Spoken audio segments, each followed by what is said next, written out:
Excelente. Bueno, muchísimas gracias nuevamente por la bienvenida. Hoy día me toca el honor de abrir el foro, ¿sí? Entonces siempre hay mucha presión.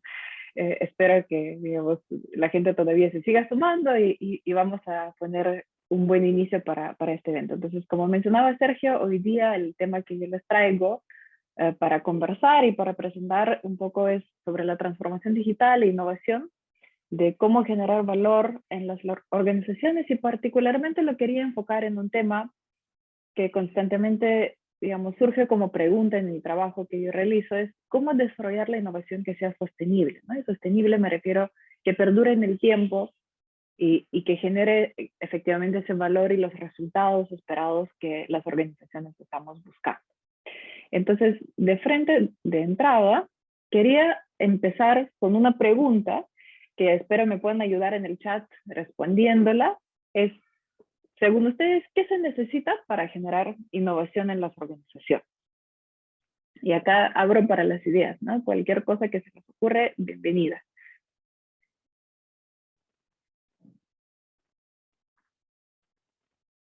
Ah, perfecto. Tenemos Renato, dice cambio de cultura. Correcto. Cultura para la innovación es muy, muy importante. Vamos a hablarlo. Que la innovación también sea, digamos, esponsoreada, ¿no? La promovida desde la dirección, el mindset, la flexibilidad, mindset de innovación en todos los niveles, correcto. Bueno, están haciendo mi trabajo muy fácil para mí, ¿sí? Están mencionando muchos de los temas de lo que vamos a conversar. También nos encanta, Daniel Leonardo nos trae retos y problemas. Claro, porque la innovación no se desarrolla porque se desarrolla, sino porque estamos buscando resolver algún tipo de problemas que nos encontramos o planteándonos los retos para llevar la organización al siguiente nivel. Compromiso, correcto. Sí, qué curioso, todavía no veo las respuestas que normalmente suelen surgir las primeras, ¿no? Que es ideas y recursos.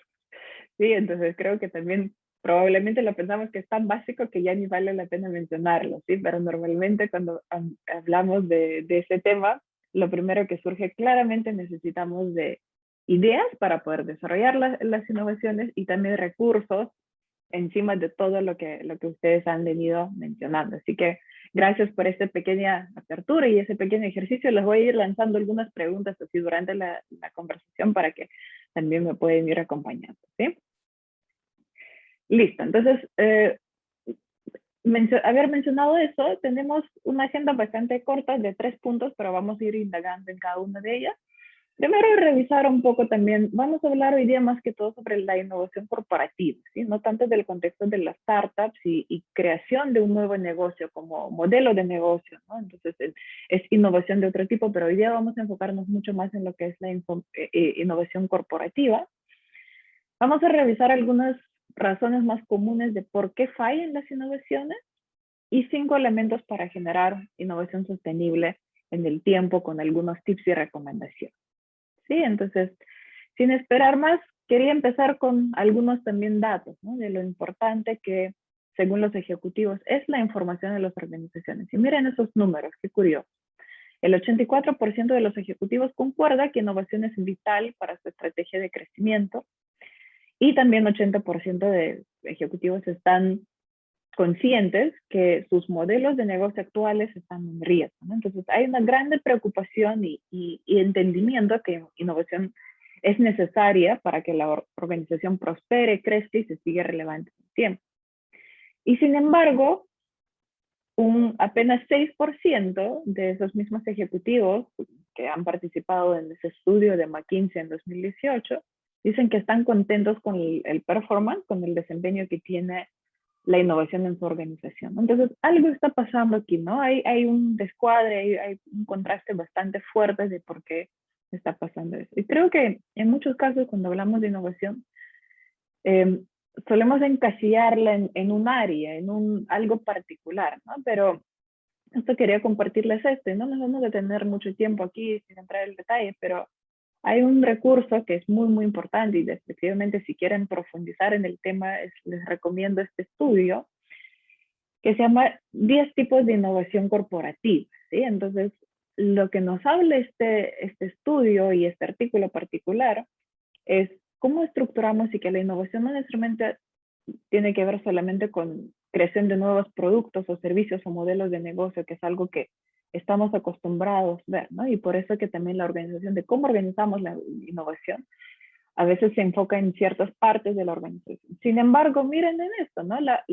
Incluso hay 10 tipos, de los cuales 4 son bastante de estructura, de cómo está definida la organización, cuál es el modelo de rentabilidad, de crear margen, digamos, para los inversionistas y los stakeholders, la red y el ecosistema en la que se maneja la organización, la estructura como tal, ¿no? La organización, los niveles de jerarquía que se tienen, las aprobaciones que se piden, los procesos, por supuesto, también, qué se necesita para avanzar, para sacar adelante una nueva idea de innovación.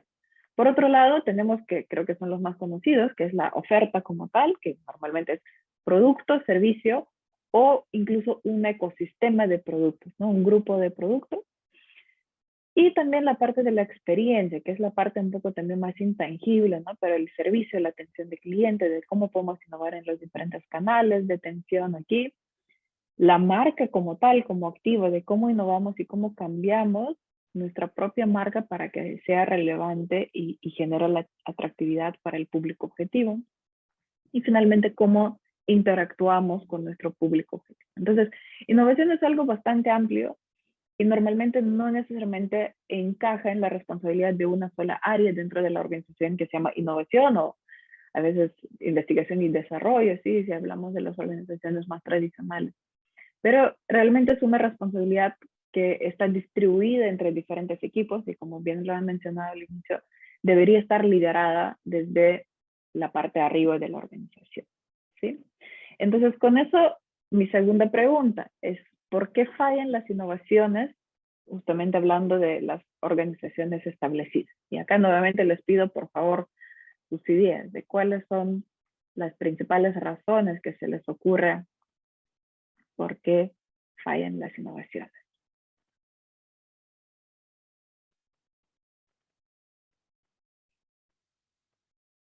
Perfecto, visión cortoplacista, sí, esperamos resultados en 3 meses, ¿no? Resultados financieros encima. Gracias, Carlos, por la idea. ¿Qué más? Compromiso, sí, a veces el equipo empieza proyectos de innovación con mucha motivación, con mucha ilusión de lograr un cambio importante y al final esto se sigue diluyendo conforme avanza el proceso. Las ideas no están plasmadas en la realidad, claro, estamos pensando en contextos tal vez diferentes, no haber hecho la tarea de investigar, de entender realmente cuál es la necesidad. Seguimiento exhaustivo en el proceso, sí, aquí es una clave importantísima. Y bueno, mientras vienen llegando más ideas, les cuento esto como una pequeña, como un tweet que resume para mí un poco y vamos a indagar también, ¿no?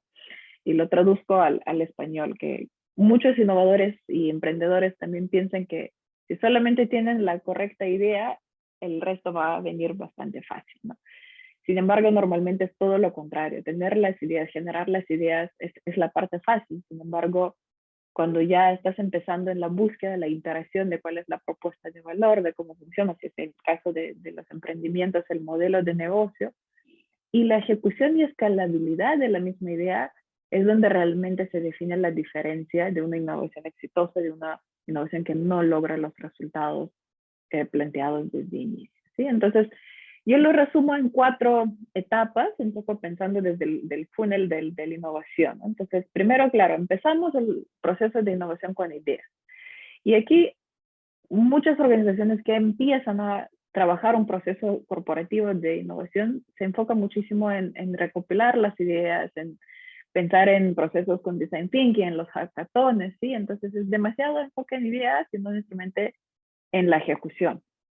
Y eso es lo que acabamos de decir, ¿no? Y generar las ideas es fácil, es lanzarlas sin filtro y decir, a ver, ¿qué pasa con eso? ¿Sí? Entonces, lo que normalmente sucede es que empezamos a generar muchas ideas, pero hay que darle seguimiento a esas ideas, hay que filtrar esas ideas, hay que comprometerse con experimentar con ciertas ideas que se seleccionan para que se convierta en primero experimentos, después en prototipos y después en los productos o procesos o digamos logren los objetivos propuestos de la innovación. Entonces, primero, enfocarse muchísimo en ideas y no en la ejecución. Segundo enfoque y segundo error que a veces se tiene en las organizaciones es demasiado enfoque en el producto y no necesariamente resolver el problema. ¿Sí? Aquí también es donde como innovadores a veces nos enamoramos de las soluciones que estamos trabajando, pensando que tenemos las respuestas correctas, ¿no? Y sobre todo cuando hablamos de productos o soluciones digitales en general, ¿no? Entonces en digital a veces es muy fácil de seguir agregando características, ¿no? Si estamos construyendo una aplicación o una web o algo, entonces, pero también queremos que se pueda hacer eso, pero también queremos que se pueda hacer eso, y también queremos que se pueda hacer eso.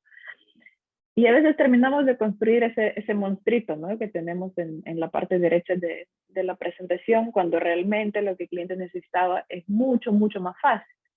Y ese trabajo pudimos haberlo identificado hablando con los usuarios, preguntando a los usuarios y escuchándolos atentamente, ¿no? Y eso también es una capacidad importantísima de aprender a escuchar las necesidades más allá de que a veces los usuarios están diciendo.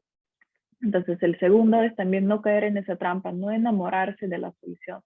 Y sobre todo también en los proyectos que ya están bien avanzados, ¿no? Porque al inicio sí, siempre mantenemos el foco del cliente, cuál es la necesidad, qué es lo que tratamos de resolver, pero mientras nos vamos enredando y mientras más tecnológicamente compleja es la solución, más nos olvidamos de tener esa mirada. Entonces, y a veces, claro, también en una etapa ya avanzada del proyecto, es muy difícil para el product owner o para el gerente de innovación decir, miren, ¿sabes qué? Realmente esto no funcionó, eso no es lo que empezamos a construir. Entonces, por eso que la trampa es siempre mantener el foco en cuál es la necesidad real que estamos buscando resolver, ¿no?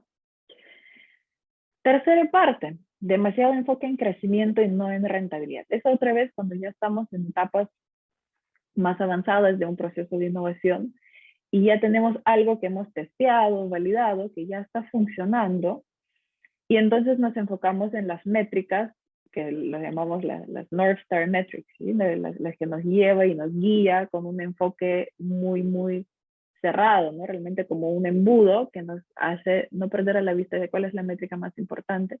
Y normalmente en las etapas tempranas de lanzar una solución de innovación, esa métrica es crecimiento, ¿sí? Entonces, crecimiento en usuarios, crecimiento en la frecuencia del uso de la solución, en las interacciones que se tienen, en fin, ¿no? Dependiendo del caso.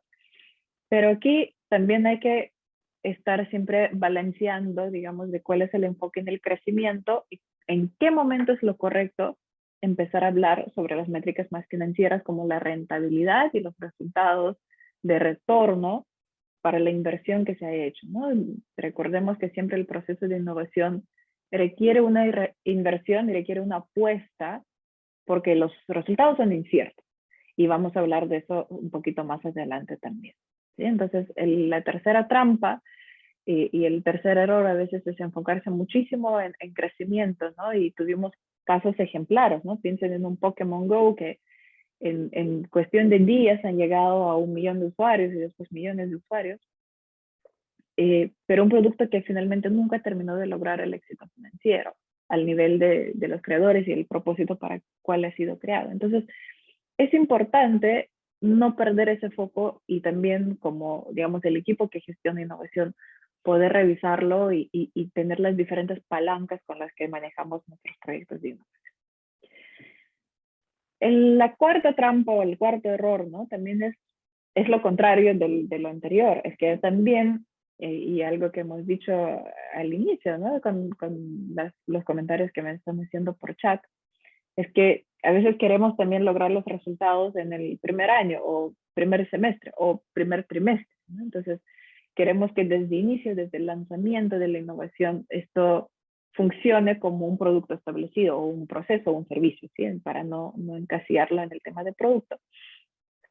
Y claramente, si es que nos enfocamos en eso, siempre corremos el riesgo de encajar en algo que llamamos el stagnation, ¿no? Entonces, un espacio donde empezamos a envolvernos y buscar y tratar de iterar esto sin realmente lanzar y salirlo para poder escalarlo y encontrar un crecimiento que sea sostenible, que es el objetivo que estamos buscando.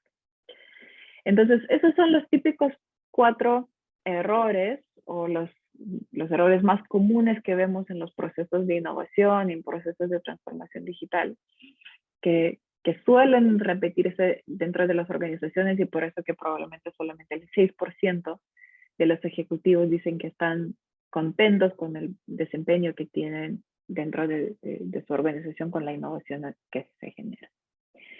Y entonces con eso entramos a la segunda parte, bueno, mejor dicho, a la tercera parte de la presentación.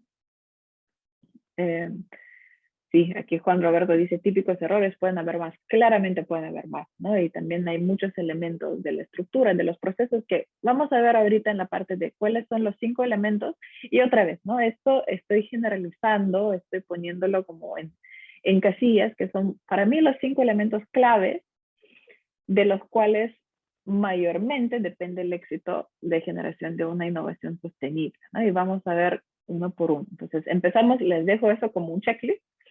Entonces, los 5 que vamos a ver es el mindset, el equipo, los procesos, las métricas y herramientas de innovación. Entonces, por supuesto, son temas mucho, mucho más amplios y podríamos, digamos, tener una sesión separada para hablar de cada uno de ellos, pero voy a tratar de manera resumida, dar el overview de cada uno de esos elementos y a qué es importante fijarse cuando estamos pensando y diseñando nuestra estrategia de innovación y transformación digital, ¿sí?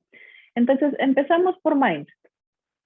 Y creo que desde inicio lo han mencionado, el tema del mindset es clave, ¿no? Es decir, no podemos tratar de cambiar algo con el mismo mindset que creó el problema. Sí, parafraseando, es una frase bastante famosa de Albert Einstein, ¿no? Que dice, no podemos solucionar el problema pensando de la misma forma cuando la creamos ese problema. Entonces, aquí, y algo que es muy difícil, ¿no? O sea, suena muy fácil de decirlo, hay que desaprender, hay que saber qué no sabes y hay que estar bien sin saber, ¿no? Y ese último probablemente también para todos ustedes que tienen formación en gestión, en administración, es muy difícil porque en el mundo de negocios, digamos, lo que más tiene miedo es la incertidumbre. Se espera que los gerentes tengamos todas las respuestas y lamentablemente cada vez más es cierto que no las tenemos.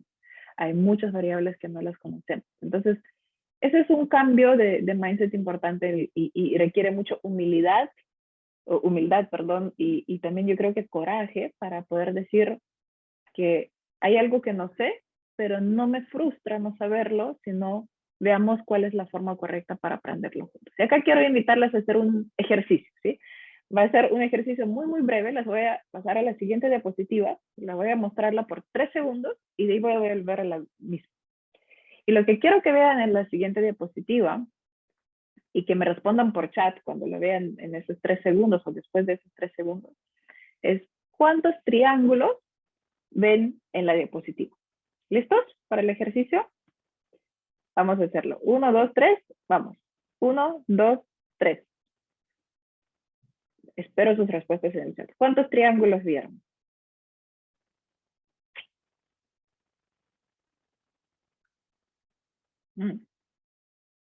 5, 8, 4, 6, 8, 5. Okay. Tenemos ciertas diferencias, pero vieron hasta 9. Ajá. Camila vio hasta 9 triángulos. Muy bien. Ahora miren, vamos a volver a la misma diapositiva y vamos a detenernos aquí. Y aquí les voy a recordar sus clases de matemática en el colegio. ¿Quién me puede ayudar? ¿Cuál es la definición de un triángulo? Si quieren por chat, ¿qué es lo que recuerdas de cuáles son las propiedades de un triángulo?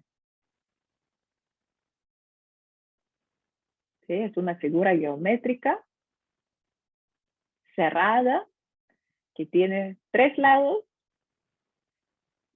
no necesariamente iguales, ¿ah? Ojo, que no necesariamente iguales, figuras de 3 lados y tiene 3 ángulos y la suma de los ángulos es 180 grados, ¿verdad?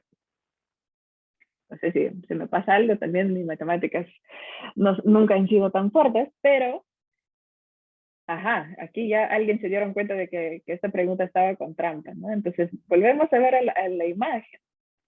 Realmente, ¿cuántos triángulos tenemos aquí? Son 0. ¿Sí? Lo que tenemos son 3 ángulos y 3 figuras de Pac-Man compuestos de una forma que pareciera que están formando los triángulos, ¿no? Entonces aquí es nuestro cerebro nos está jugando en contra, porque cuando yo les pedí que miren rápido, nuestro cerebro tiene una memoria, ¿sí? Y porque estamos acostumbrados bueno, estamos esperando ver algo que se pide, ¿no? Entonces yo les pregunté desde inicio, antes de mostrar esto, les pedí identificar la cantidad de triángulos. Entonces, de alguna forma, con esta pregunta yo ya condicioné a su cerebro de buscar los triángulos. ¿Sí? Ahora, yo no dije que el objetivo era encontrar la mayor cantidad de triángulos posible. Les pregunté cuántos vieron. ¿Sí? Entonces, acá también, ojo, no caemos en las trampas de las expectativas que esperamos que alguien tiene de nosotros, ¿no? Pero eso es algo muy importante, porque finalmente eso no es la culpa de nosotros, sino es que evolucionan a través de la evolución esta capacidad de poder completar algo que no necesariamente existe, nos ha ayudado a sobrevivir en muchos casos, ¿no? Entonces, al identificar un peligro, la persona prehistórica sabía que la reacción esperada es correr por su vida, buscar refugio o algo. Entonces, así está funcionando nuestro cerebro si tenemos ciertos atajos mentales que nos hace actuar de una forma o la otra. Pero en innovación, y si bien esto puede ser útil, ¿no? Entonces podemos pensar que eso es bueno o malo. En ciertos contextos sí es útil, ¿no? Entonces, otra vez, en los contextos, por ejemplo, de alta incertidumbre, de alto riesgo, esto nos puede ayudar a tomar decisiones rápido y digamos, ser responsivos en los menores tiempos, ¿no? Pero cuando estamos hablando de innovación, esto es un riesgo muy grande que tenemos que prevenir. Entonces, y aquí también hay otro tema que, otra vez, para todos los que han estudiado ciencias empresariales, lo que nosotros nos enseña siempre es pensar para construir. Entonces, somos expertos en crear los planes, ¿sí? En PowerPoints, en Excel, en pensar en diferentes escenarios, definir cuál es el plan de riesgos, definir cuál es el plan para 5 años, bueno, ustedes digan. Entonces, claro, con esta filosofía lo que estamos tratando de hacer es protegernos de la incertidumbre y de lo desconocido, ¿sí? Mientras lo que se busca y con el mindset de innovación lo que buscamos es mucho más irnos al método científico. Porque acá, claro, cuando estamos construyendo, primero pensando para construir y estamos diciendo, miren, este es el plan, lo único que tenemos que hacer es ejecutarlo, es fácil. No lo es, porque en la ejecución es donde se complican las cosas y eso es lo que hemos visto, ¿no? Generar las ideas, generar los planes es la parte fácil, es lo que a todos nos gusta hacerlo, porque cuando lo pones en papel parece que se hará simple, ¿no? Pero cuando entras realmente a la cancha y cuando ves que el mundo no necesariamente es así como lo hemos pensado, es ahí donde se complican. Entonces acá hay que tomar la página de los científicos. Y los científicos es una tecnología muy conocida, una metodología muy práctica que se llama el método de experimento, ¿sí? Entonces los científicos lo que hacen es entran a resolver un problema no pensando que ya tiene la solución correcta, sino planteando una hipótesis y diseñando un experimento para validar. Pero se va con una premisa que la hipótesis puede ser erróneo desde inicio, ¿sí? Entonces, esto es súper importante porque nos obliga a cambiarnos ese mindset de pensar que si ese es el problema, yo creo que tengo la solución y voy a probarlo, o es entrar a resolver un problema diciendo, no sé cuál es la solución, pero voy a diseñar experimentos para poder encontrarlo. Y eso nos ayuda a lidiar con esa incertidumbre y poder tratar de controlar, digamos, pequeñas partes del contexto incierto para tomar las decisiones y guiar nuestro proceso de innovación.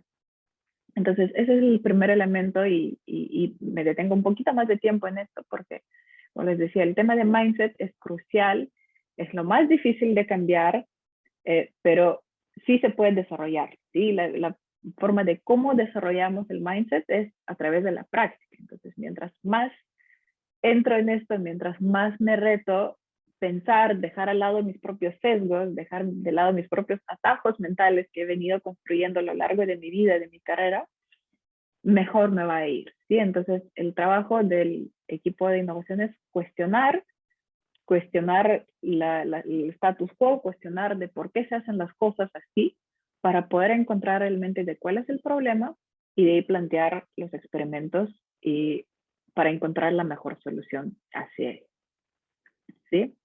Entonces, vamos al segundo tema. Y aquí, donde también es algo que es importantísimo, es el tema del equipo de innovación.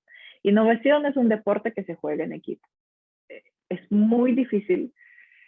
Probablemente son excepciones los casos donde las mejores innovaciones se creen por individuos. Casi siempre es un proceso colaborativo, iterativo, con sus idas y vueltas.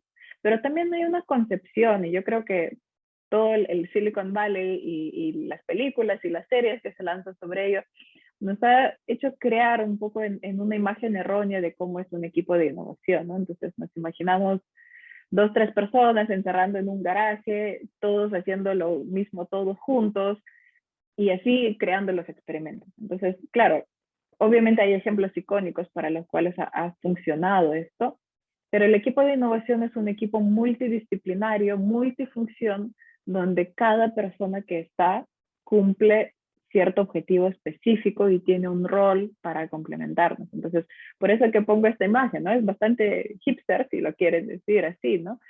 Nos sentamos todos en la mesa, en un café o en un coworking, todavía mejor, ¿no? Y ahí encerrados generamos la innovación. Lo que tenemos que considerar, y hay varios temas dentro del equipo de innovación. Primero, cuáles son los roles. Segundo, cuáles son las funciones. Y tercero, cuáles son los incentivos. Y creo que lo tercero, otra vez, es probablemente lo más importante, pero algo que se pierde la mayoría de las veces, o algo que no le damos mucha presencia al pensarlo. Entonces, otra vez, volvemos a ese paper que les decía desde inicio, o mejor dicho, una extensión de esto. Para los 10 tipos de innovación corporativa, también hay 10 roles de innovación. Entonces, tampoco no vamos a entrar a cada una de ellas, pero lo que quería mostrarles es esta parte, que tenemos los roles, que son los roles de organización, que no necesariamente son parte de lo que estamos acostumbrados a ver como equipo de innovación, digamos, el core del equipo de innovación, sino son lo que organiza y facilita la organización. Hay roles que son dedicados al aprendizaje, que son la parte de investigación, ¿sí? Entonces aquí tenemos las personas que definen cuáles son los experimentos. Hay personas que su rol puede ser documentar el aprendizaje. Y a pesar de que puede ser que los experimentos que ejecutemos salgan fallidos, lo que decimos es que finalmente sí logramos éxito porque logramos aprender, ¿no? Como decía Edison, he encontrado 10.000 formas de cómo no funciona un foco hasta hacer uno que funcione, ¿sí? Entonces, igual son aprendizajes. Y finalmente también tenemos los roles que son constructores, que son los que crean la innovación. Y para cada tipo de innovación hay un mix diferente de lo que necesitamos, ¿sí? Para poder crear esta innovación que estamos buscando. Entonces, no necesariamente, como les decía, esa imagen de un equipo de los veintitantos años y los expertos y los geeks que se juntan y crean innovación, sino que hay que también pensar muy bien cuál es ese setup del equipo que estamos juntando para crear las innovaciones para lo que necesitamos. Y también me gusta muchísimo este otro gráfico que es, como decíamos, hay un equipo, el corazón del equipo que hace la innovación, pero también este equipo no funciona en aislamiento dentro de la organización. Entonces, lo que necesitamos, y también lo que decían desde el inicio, ¿no? El apoyo desde los directivos, el apoyo desde los diferentes equipos es fundamental. Entonces, como líderes, como gerentes en la organización también, lo que necesitamos es tener las personas que faciliten, tener las personas que hace el puente o que, digamos, hace el advocating de la solución, ¿no? Que protege al equipo, que los direcciona, que les da guía y finalmente que los empodera y les da ese mandato de la libertad de poder experimentar con la confianza de contar con los recursos, contar con la aprobación, digamos, para poder hacerlo. Entonces, aquí cada nivel, digamos, o cada rol dentro de la organización también tiene un rol diferente dentro de lo que es la innovación. Y tercero es entender cuáles son las iniciativas y incentivos de qué nos motiva a las personas que se están dedicando a los proyectos de innovación.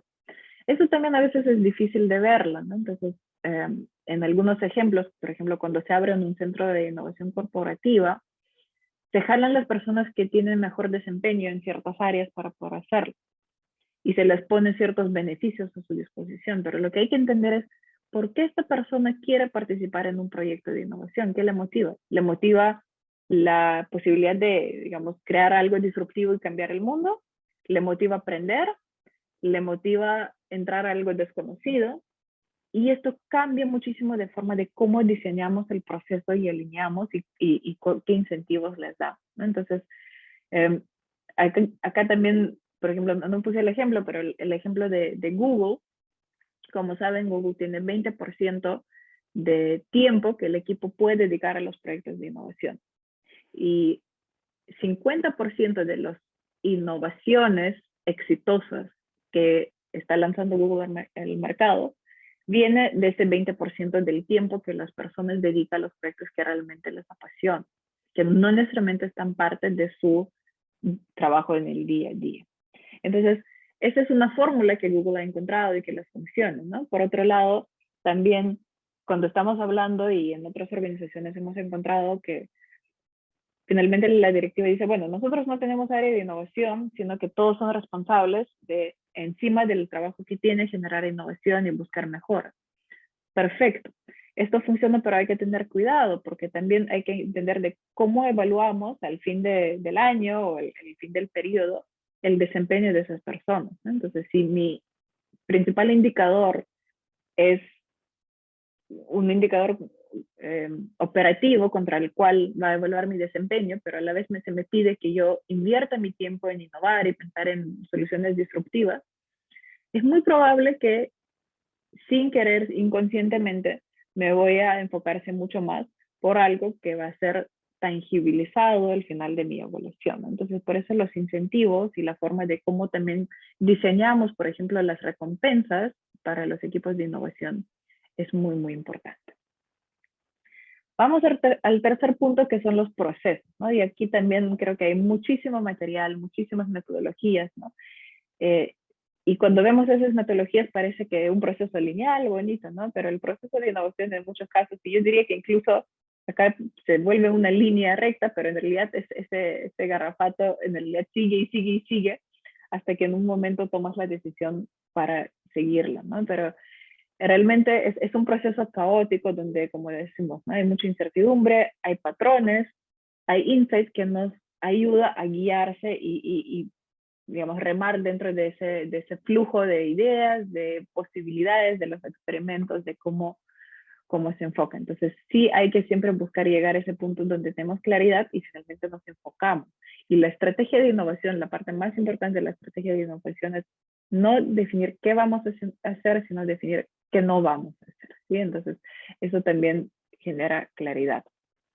Y acá quiero explicarlo con un ejemplo bastante conceptual primero, pero con también después unos ejemplos. Si vemos la organización como un todo, una organización está construida en esos tres niveles, donde tenemos las herramientas que se utilizan, que se componen de metodologías y tecnologías, las herramientas funcionan sobre un sistema, ¿no? Y el sistema lo definimos como procesos, reglas, incentivos, eso es lo que hemos hablado, de qué nos mueve finalmente que nos actuemos de una u otra manera. Y sistemas y herramientas se ponen encima sobre la base de cultura. Y la cultura implica el mindset, las creencias y comportamientos. Recuerden que les decía, el mindset es lo más difícil de cambiar, porque es algo tan intrínseco, tan intangible, y es interior de la organización. Entonces, algo, si bien, por ejemplo, siendo externos a la organización, podemos observar, podemos entender qué herramientas usa, qué sistemas tiene la organización. Cultura es algo que se tiene que vivir dentro para poder entenderla y describirla de la forma correcta. Entonces, miren en ese escenario, por ejemplo, ¿qué pasa si yo quiero implementar un proceso de design thinking para generar mayor innovación? Y como saben, el design thinking está basado en el tema de colaboración, ¿no? Colaboración es clave de parte del design thinking. Y lo quiero emplear en un sistema de una organización que incentiva solo el trabajo individual y tiene un ambiente competitivo donde los incentivos están basados en el trabajo.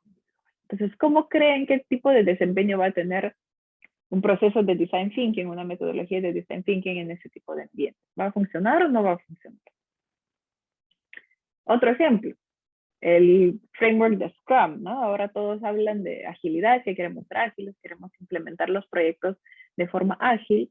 Y Scrum, que es un framework basado en equipos empoderados y autogestionables, y lo queremos sobreponer en un sistema que está basado en comando y control, donde en una cultura donde hay miedo de experimentar y generar la agilidad, ¿no? Entonces, en ese tipo de empresas tradicionales donde necesitas obtener la firma para mover un lapicero y donde todo se dirige uno a otro doctor, ingeniero, ¿sí? Entonces, en ese tipo de organizaciones y no digo que está mal, ¿sí? No digo que está mal, sino es una cultura diferente, pero es muy difícil lograr éxito implementando un modelo de ese tipo como Scrum, que está basado en autogestión y empoderamiento de equipos, donde la cultura y el sistema no apoyan. Entonces, probablemente lo que va a pasar es que este modelo se va a tumbar bastante rápido, ¿no? Y vamos a tener muchas personas descontentas por las ilusiones que se tuvieron, por los resultados que no se lograron. Entonces, en procesos hay que diseñar y hay que ser conscientes sobre cómo diseñamos ese proceso que acompañe la innovación a lo largo del ciclo. Entonces, y acá otra vez recuerden que tenemos que pasar por todas las etapas, no solamente la parte de las ideas, sino en qué momentos protegemos las ideas, en qué momentos le ayudamos a crecer, a desarrollarse, dándoles feedback, guiándoles, dándoles consejos o expertise, digamos, trayendo consultores o trayendo las personas dentro de la organización que tienen mayor experiencia, y en qué momento nos ponemos fuertes y decimos, ahora sí las vamos a juzgar de cuáles realmente tiene potencial para convertirse en una innovación exitosa y cuáles tenemos que, a pesar de probablemente que muestre potencial, vamos a despriorizar por las limitaciones que tengamos, ¿no? Entonces, por ejemplo, es un ejemplo de un proceso que hemos definido para un cliente que tiene esos momentos claves, en qué momento, cómo se acompaña y cómo la organización está consciente de en qué momento está la idea de innovación en cada etapa y qué pasa en cada etapa de ese ciclo de innovación, ¿no? Entonces, ¿por qué pasos tiene que pasar? ¿En qué momentos van a recibir ayuda, feedback, aprendizajes, recursos para poder implementarlo? ¿En qué momento va a tener que presentar y, digamos, sustentar que esto tiene potencial y desarrollarse y ser una innovación que realmente va a tener un impacto a lo largo de la organización? Y finalmente también el punto 3, los procesos están muy relacionados al tema de las métricas, cómo medimos. Entonces acá también es importantísimo, ¿no? Y ese es el funnel que yo les mencionaba de innovación. Empezamos desde cuál es la visión, la idea, la discusión, experimentos, prototipos y productos de servicios, que hablamos de la innovación de tipo productos. Y lo que realmente vemos es que el éxito y el ratio que necesitamos de generar en las partes de arriba de este funnel son grandiosos en comparación de algo que sale debajo de este funnel, ¿no? Entonces, aquí para que tengan una idea, simplemente les doy algunos datos que están basados en los estudios. Entonces, por supuesto, no son universales, pero como referencia. El típico ratio de ideación, de tener la idea a generar el experimento, es 20-1. De 20 ideas, una la vamos a pasar a experimentar. El típico ratio de prototipo-producto es 9-1. Entonces necesitamos generar 9 prototipos para que uno sea exitoso. Y el típico ciclo de innovación completo, es decir, hasta lograr el éxito comercial, financiero o dependiendo de los objetivos que se habían propuesto desde el inicio del proceso, es de 3-5 años. Entonces eso también claramente puede variar según la industria, según el tipo de producto que estamos viendo, pero no es un resultado inmediato. Entonces cuando estamos hablando de los proyectos que se cierran porque a los 6 meses no logran todavía demostrar los resultados, pues es muy difícil, es que todavía no llegaron a su proyecto, a su punto de maduración. Entonces, Eso hay que tener en cuenta y hay que hacer claramente los estudios que se aplique a la industria, a la organización, a la estructura que se está trabajando esto. Pero son algunas referencias, ¿no? Entonces, las métricas nos ayudan a dar el seguimiento y evaluar que también estamos. Y hay que escoger las métricas que nos ayuden, que ayude a enfocarse y visibilizar ese proceso también, ¿no? Para poder evaluar el éxito o el fracaso del equipo de innovación, todos tenemos que tener visibilidad sobre qué base los estamos evaluando, ¿sí? Entonces, aquí también algunos ejemplos de tableros de cómo se miden las innovaciones en algunas organizaciones. Y la última parte, para cerrar, que también es bastante amplia, son las herramientas de innovación. Y acá no voy a entrar al tema de hablar de softwares o de las herramientas específicas, pero según los estudios que hemos hecho, hay 4 tipos de herramientas que el equipo de innovación o que la organización debe tener clara y compartida, digamos, al nivel de todos, para que la innovación pueda fluir. Las herramientas de comunicación, cuál es el canal o canales en los cuales nos comunicamos con el equipo. Las herramientas de feedback e integración, cada cuánto tiempo nos reunimos para analizar, para mejorar, o cómo nos integramos, cómo generamos confianza entre unos de los otros, sobre todo ahora que todos trabajamos al nivel remoto, ¿no? La herramienta de gestión de tareas también. ¿Cómo hacemos transparente y visible en qué está cada uno de los miembros del equipo, en qué está trabajando? ¿Cuáles son las tareas donde necesitamos de darle más foco o digamos, ponerle atención porque algo no está funcionando? Entonces, transparentar eso es, digamos, impredecible, ¿no? O sea, si no tenemos eso, no podemos avanzarlo de la forma correcta. Y también gestión de documentos y conocimiento. ¿Cómo documentamos esos procesos? ¿Cómo aseguramos que si hay una persona que se va del equipo, que este aprendizaje que se ha generado a lo largo del tiempo no se va a perder, sino se va a transmitir y traducir con el equipo? Entonces, como les decía, acá hay un billón de softwares y de herramientas corporativas, de startups, de todo que proveen soluciones para cada uno de ellos. Y hay que identificar, ok, cuáles son las herramientas que nosotros utilizamos para cada uno de estos puntos, ¿sí? Y también hablar de metodologías, que claramente también, como les decía, es un tema súper amplio, pero también muchas veces yo he escuchado en las organizaciones, bueno, nosotros trabajamos con Scrum. Perfecto, me parece que Scrum es una herramienta muy potente, pero hay que entender si en todo contexto aplica utilizar esa metodología, esa herramienta, ¿sí? Entonces, también hay que entender, y bueno, aquí hay una adaptación de la llamada Stasis Metrics, que habla de qué tipo de metodologías debemos escoger dependiendo de qué tan claro, qué tanta certeza tenemos sobre el qué se debe construir y el cómo podemos generar. ¿Sí? Entonces, eso puede ser el nivel tecnológico, o el nivel metodológico, o el nivel de conocimiento. Pero mientras más vayamos a la parte de incertidumbre, tanto en el eje del qué y el cómo, más vamos allá hacia las metodologías ágiles, porque son más adaptativas en el tiempo y nos ayuda a planificar en ciclos más cortos. Mientras más claro tenemos todo, podemos gestionarla con metodologías más tradicionales. Entonces, eso dependerá de cada caso y me parece que por eso también es importante que tengamos dentro de nuestro toolkit como profesionales, ¿no? Los conocimientos, al menos al nivel básico, para poder pararnos un momento y pensar, a ver, ¿cuál es la mejor forma de gestionar ese reto? ¿No? De cuál es la mejor metodología que mejor se adecua a la necesidad y el problema que estamos tratando de adecuar y no decir que, bueno, todo lo manejamos con Scrum, todo lo manejamos con Design Thinking. O sea, no hay una respuesta que se adecua para todos los casos. Y finalmente también pensar en cuál es el nivel de madurez, ¿no? Entonces las metodologías ágiles normalmente tienen ciertos ciclos, entonces Design Thinking es perfecto, por ejemplo, para las etapas tempranas de identificar cuál es el reto, cuál es el problema, para empatizar con el usuario o con el consumidor y indagar más en la parte del problema, ¿no? Después tenemos el Lean Startup que nos ayude a desarrollar el ciclo del aprendizaje a través de ese ciclo de construir, medir y aprender. Y finalmente también, por ejemplo, la parte Scrum, que ya puede ser cuando tengamos totalmente claro de qué es lo que queremos construir o, digamos, la visión final de la solución, ahí es donde adecua mucho mejor las metodologías como Scrum, o bueno, en este caso lo llaman Agile, ¿sí? Entonces, esto va a depender, como les decía, y no necesariamente hay una respuesta para todo. En conclusión, esos 5 elementos que hemos hablado, ¿no? El mindset, el equipo, los procesos, las métricas y las herramientas son claves, pero algo que también les dije en un momento, ¿sí? Innovación es un deporte en equipo.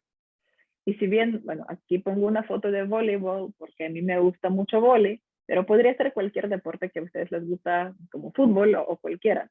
Lo que vemos en la cancha cuando el equipo está jugando es probablemente 5 a 10% de todo lo que sucede, ¿sí? Entonces, el 90 y tantos por ciento del éxito se define en los momentos que no están en la cancha, sino en la parte de preparación, en el equipo de soporte, en, digamos, el compromiso, el entrenamiento, las ganas que le ponemos, la motivación que se tiene, de qué tal bien funciona el equipo y todo. Entonces, pero cuando vemos los equipos que son los equipos ganadores jugar, realmente se siente una magia, ¿no? Entonces, porque vemos como todo se pone en sus lugares y funciona, generando resultados extraordinarios. Entonces, igual con la innovación, ¿no? Mucho del trabajo no se ve en la cancha, no se ve en el día a día, o sobre todo para la parte externa es difícil de identificarlo, ¿no? Y yo siendo gerente de innovación también a mí a veces me pasa que incluso dentro del equipo de la consultora, a veces las otras personas dicen que no saben qué hace el equipo de innovación, porque nuestro trabajo a veces es invisible para la parte tercera hasta sacar los resultados. Y como vieron, los resultados no se sacan de inmediato. Hay muchos resultados que fallan en el intento, pero genera aprendizajes que también son valiosos. Entonces, por eso, esa es mi recomendación, ¿no? Pensar en esos equipos inspiradores y dar todo lo que se puede para generar esos resultados y que se generen las soluciones innovadoras y sostenibles en el tiempo. Así que eso es lo que quería compartirles hoy. Muchísimas gracias por el tiempo y bueno, si tienen preguntas, bienvenidas sean. Excelente, muchísimas gracias, Georgita. Muy interesante los puntos que has tocado. Justo ahí tengo unas anotaciones que seguro las vamos a comentar. Pero principalmente quería hacerte una consulta, justo respecto a tu último comentario, ¿no? A veces hay áreas, bueno, de la compañía en las cuales hacen las consultas o preguntan a qué hace la referencia un área de innovación, ¿no? O qué está haciendo, porque los resultados toman un tiempo considerable en poder salir. ¿Cómo es que trabajan actualmente en NEO? Perfecto, gracias Sergio por la pregunta. Sí, claramente yo creo que todas las áreas de innovación, ¿no? Y en NEO también no somos la excepción, tiene un roadmap, tiene ciertas áreas en las cuales queremos investigar, queremos indagar más y hay como líneas de trabajo en las cuales investigamos. Entonces, hay varios proyectos que avanzan en paralelo en los cuales justamente empezamos con todo el proceso de entender cuál es el problema, buscar las soluciones, plantear los experimentos, validar los experimentos, crear los prototipos y finalmente una vez que los prototipos salgan validados, transferirlo al resto de equipo para que esto sea parte del portafolio de soluciones o portafolio de servicios que se tiene como la propuesta de valor hacia los clientes, ¿no? Entonces, y sí, normalmente, digamos, el único resultado que se ve es una vez que ya está validado, cuando ahí convocamos el resto del equipo y decían, miren, esto es, ¿no? Pero toda esa parte inicial, hay muchas cosas que, claro, en el momento te das cuenta que, mira, hemos pensado que hay un problema que parecía muy relevante y lo validamos con los usuarios y nos dijo nada que ver, ¿no? Entonces, se tiene que terminar eso y hay que tomar también estas decisiones que a veces son duras, que les decía, ¿no? Que a veces cuesta reconocer, sobre todo porque como project managers nos solemos involucrar mucho y tener mucha conexión emocional con los proyectos de innovación, ¿no? Cierto. Interesante. ¿Y cómo hacen para ustedes comenzar su proyecto de identificar los problemas, por ejemplo, para que todos los conectados quizá por ahí se lleven una idea de por dónde podrían comenzar? Porque es un poco difícil, ¿no? ¿Cuál es el problema, no? O al contrario, tienes miles de problemas y no sabes cuál priorizar o cuál escoger o cómo hacer esa selección, se podría decir. Sí, efectivamente. Yo creo que probablemente casi siempre el problema es que tienes miles de problemas y no sabes de cómo priorizarla. Entonces nosotros nos guiamos normalmente, uno, ver las tendencias en el mundo, porque también claramente no solamente lo que está pasando en nuestro mercado pasa, sino vemos cuáles son las tendencias que están guiando los cambios en las organizaciones en el mundo, en los mercados que son a veces más avanzados.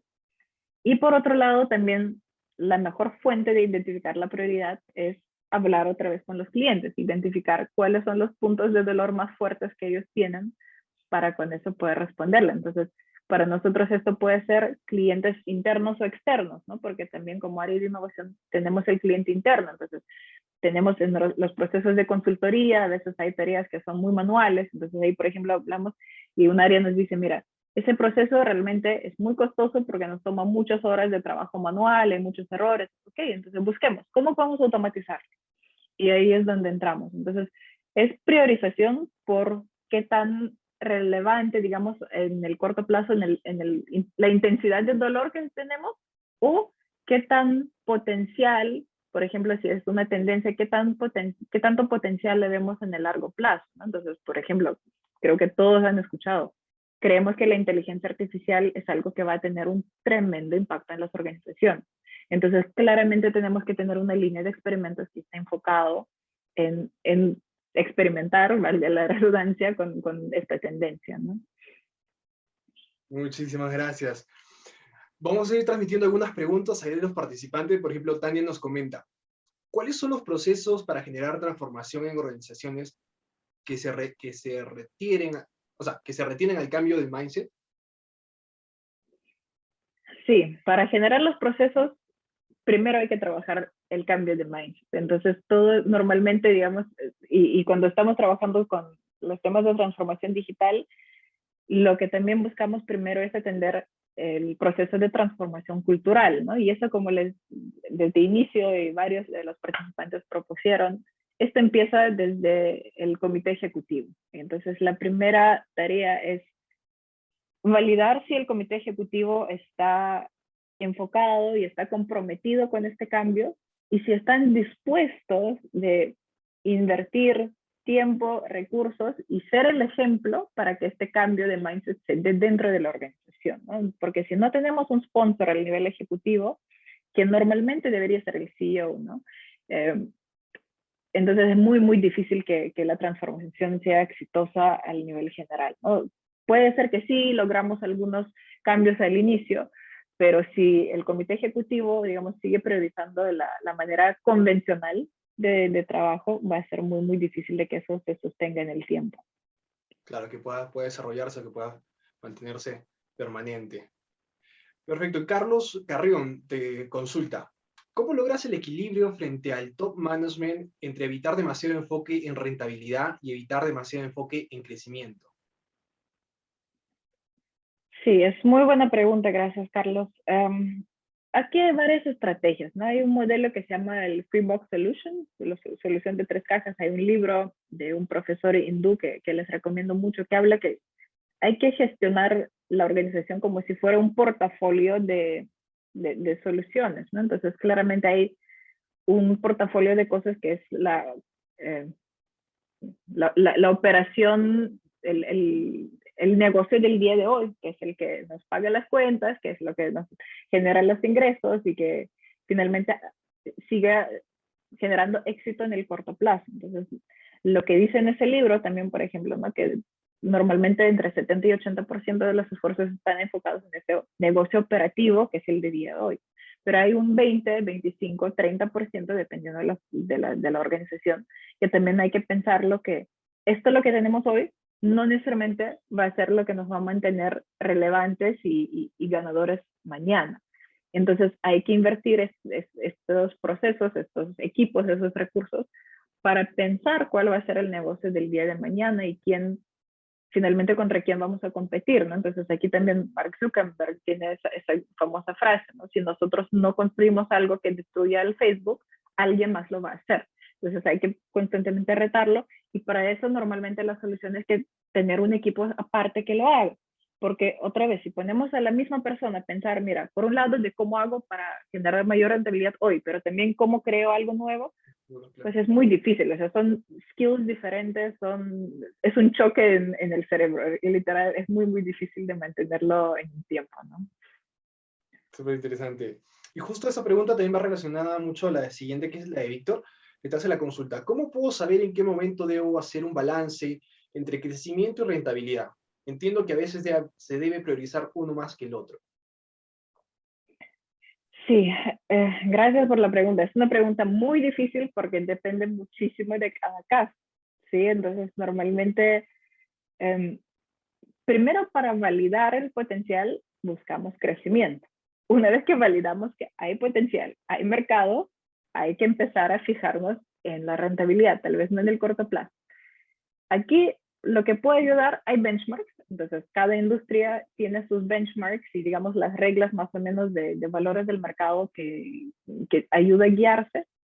Y por otro lado, también un buen ejercicio es con buscar inversionistas para la idea y ver qué tanto es la recepción. Entonces, a veces los inversionistas ayudan a hacer las preguntas correctas del negocio para poder evaluar si ese es el momento o no. ¿Sí? Entonces, eso también es un enfoque bastante interesante que, porque de alguna forma los inversionistas son los que apuestan por el potencial de las soluciones, ¿no? Entonces, eh, un grupo de inversionistas o un venture capital, digamos, puede también guiar de cuál es el proceso y cuál es el momento correcto, ¿no? Entonces, sí, yo empezaría por los benchmarks y digamos, si estamos dentro del benchmark, también se puede hacer esta opción. También es súper interesante, no lo había visto desde ese punto, ¿no? Quizá una ronda de inversionistas para que pueda hacer esa evaluación. Te hacen las preguntas que te faltarían, ¿no? Desde otro punto de vista, Claro, súper tal vez no interesante. necesariamente hasta llegar a la ronda de inversiones, pero pensar y prepararse para la ronda de inversiones te puede hacer ver si realmente estás preparado o no estás preparado para ello, ¿no? Muy bien. Ahí Renzo Vilches nos comenta, ¿cuándo implementar Scrum o Design Thinking? ¿Cuál es el momento? Una Sí, compañía, ¿cómo bueno, podríamos siquiera identificar alguna etapa? sí, yo creo que para mí son las metodologías complementarias y la respuesta, digamos, desde el libro sería para identificar el problema, usa Design Thinking. Para diseñar la solución, mejor usa Scrum, ¿sí? Pero eso claramente no necesariamente depende, ¿no? Entonces hay organizaciones que han construido y todo su proceso de diseño está basado en la metodología de Design Thinking y les funciona muy bien.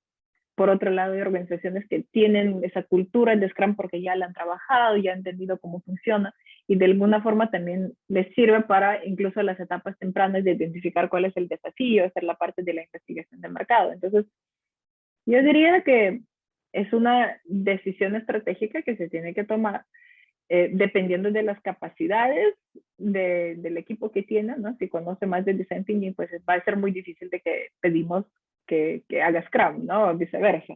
Entonces, en, otra vez, ¿no? Acá no hay una respuesta correcta, lamentablemente, pero yo diría entender un poco cuáles son esas características, ¿no? Para design thinking normalmente escogemos los retos que son un poco más abstractos para poder aterrizarlo y entenderlo mejor y con eso pasar al diseño de la solución. Y por eso también podemos seguir utilizando design thinking como hace el prototipado y validación.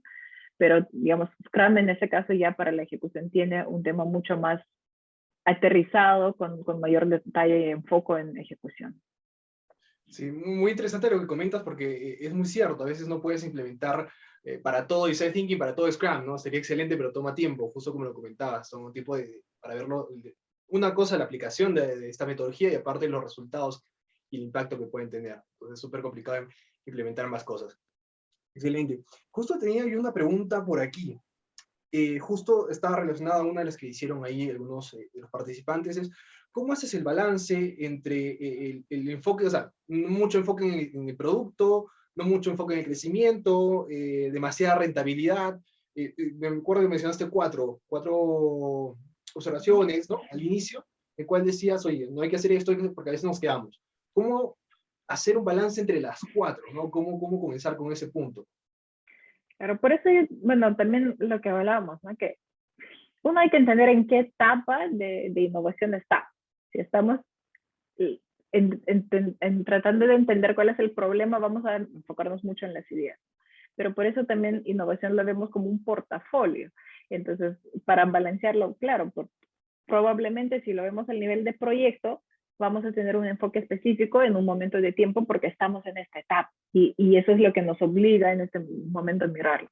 Pero si queremos verlo como un todo dentro de la organización, tenemos que tener ese punto de equilibrio, y si queremos llamarlo así, ¿no? Al nivel de portafolio.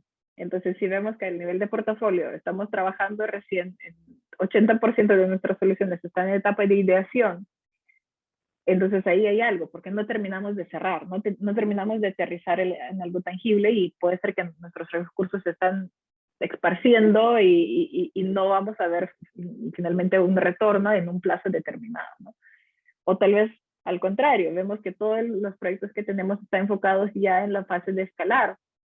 Entonces, ¿qué va a pasar? En el corto plazo vamos a generar los productos o servicios nuevos, pero nos estamos quedando sin material de insumo para después, cuando se lancen esos productos, ¿no? Entonces, por eso que hay que, y eso otra vez es una decisión estratégica de cómo queremos y cuál es la correcta forma de balancear.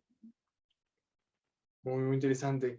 Y bueno, una de las preguntas finales es cómo definir el tiempo correspondiente para poder estar en una etapa de prototipos. Imagino que esta pregunta se hace referencia a que a veces, como mencionabas también, hay que llegar a una etapa de prototipos, pero ¿cómo saber cuánto tiempo el prototipo tiene que estar en el mercado? ¿Cuántos prototipos hay que lanzar? Porque eso es un tema de tiempo por un lado y otro tema un tipo de costo, ¿no? Creo que va relacionada esa pregunta. Claro, sí. Y acá yo diría otra vez, ¿no? La respuesta es, hay que seguir en prototipos hasta que encontramos el grado de certeza con el cual nos sentimos seguros para avanzar. Y eso, el grado de certeza es algo muy subjetivo para cada organización, ¿no? Entonces, otra vez, ¿qué tanto riesgo estamos dispuestos a asumir, ¿no? Pero los prototipos, y hay metodologías como Design Sprint, por ejemplo, ¿no? Que nos ayuda a llegar desde el reto y el problema hasta prototipo en 5 días. Entonces, si después de 5 días nos sentimos seguros y lo validamos con los usuarios y funciona, pues vamos adelante, no hay que pararnos, ¿no? Entonces, sí, siempre hay un riesgo de caernos en lo que llamamos también análisis parálisis, ¿no? O sea, seguimos analizando y seguimos le dando vuelta, dando vuelta, dando vuelta. Entonces, en el campo de la experiencia de usuario, por ejemplo, sí hay ciertas reglas, ¿no? Que dice, ok, ¿cuántos test de usuario tengo que hacer? Y te dice, bueno, normalmente después del 10 o del 15 ya empiezan a repetirse las respuestas, o sea, ya no recibes mucha información nueva. Entonces, eso probablemente es el momento de seguir adelante con el proceso, ¿no? Pero si sigues encontrando nuevas cosas o insights que se contradicen con lo que has encontrado, pues probablemente todavía hay valor en eso, ¿no? Y eso, hay reglas que se definen dentro de las organizaciones. Otra vez, hay guías que te dicen de las buenas prácticas, cómo hacerlo. Entonces, a veces en el desarrollo de tecnología eso ya está un poquito más claro, en otros tipos de productos puede ser que varíen, ¿no? Perfecto. Y una última pregunta, y lo vamos a hacer a cada uno de los participantes. ¿Qué le recomendarías a todos los participantes conectados el día de hoy que quieren introducir o desarrollarse en el área de transformación e innovación, ¿no? Digital? ¿Qué recomendación en base a tu experiencia les podrías dar? Perfecto, gracias. Qué buena pregunta. Sí, mi recomendación es tratar de probar, o sea, buscar proyectos, buscar oportunidades, si quieren voluntariado, si quieren organizaciones sin fines de lucro, si quieren... Hay muchas oportunidades de meter las manos y ensuciarse las manos en procesos de innovación, ¿sí? Porque en la práctica es donde uno se encuentra. Sí, pueden estudiar, les recomiendo tener conocimientos, pero lo que realmente creo que aporta muchísimo valor es poder decir, mira, he probado, funcionó, no funcionó, no importa, pero he aprendido esto, esto y esto. Y con esto puedo aplicarlo de esa forma. Entonces, tener esas experiencias como jugando, como probando, es la mejor escuela de vida.